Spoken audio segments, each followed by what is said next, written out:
Not everyone has access to a thumbnail sketch of themselves at 1 day old.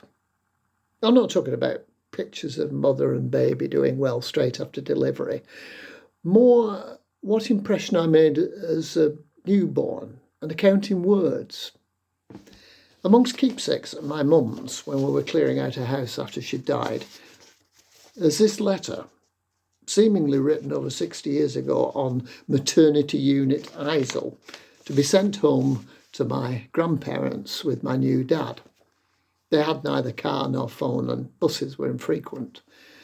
It's a survival as unlikely as the Doomsday Book, and arguably rather more poignant in its detail than that Norman asset register.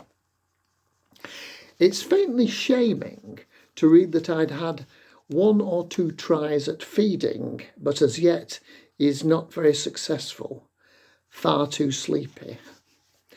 Arguably, this early observation establishes a trend characteristic of much of the rest of my life. Great expectations from which I fall short. And not only in actions, but in looks. He has no eyebrows or eyelashes, and he does look a comic. This was attributable to me being 1 week premature. Deformed, unfinished, sent before my time into this breathing world, but half made up. Richard III and me, like that. In fact, I was only a few degrees this side of the Elephant Man. However, a starry hint of Kirk Douglas reveals itself.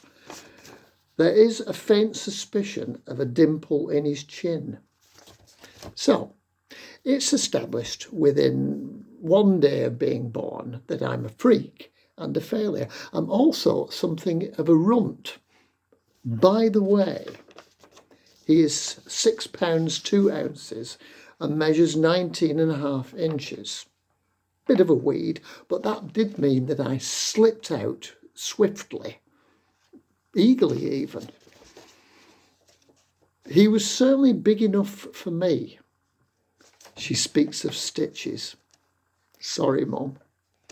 And I was plenty fast and furious. In all likelihood, my lack of eyebrows and eyelashes is down to friction burns, my speed assisted by my Concorde nose and my aerodynamic dimple. I have to chat about her new friends that she's made on the ward. I do get one final mention. Peter will be wanting his tea soon, I hope. Would I get enough to eat? She worries that we might lose him in his Silver Cross when we get him home. A cavernous Pickford's van of a pram, which would emphasise my pitiful 19.5 inches. Thanks for my existence, Mum. I started out with a string of defects, but, well, she did tell me just before she died that I'd been the light of her life. So, despite these quibbles, these 2 handwritten sheets do mean a lot to me. I can't shake off every blemish. The nose still does loom large, but I did learn to improve after a wobbly debut. On one great relief, his hair seems to be on the fairish side. Definitely not ginger.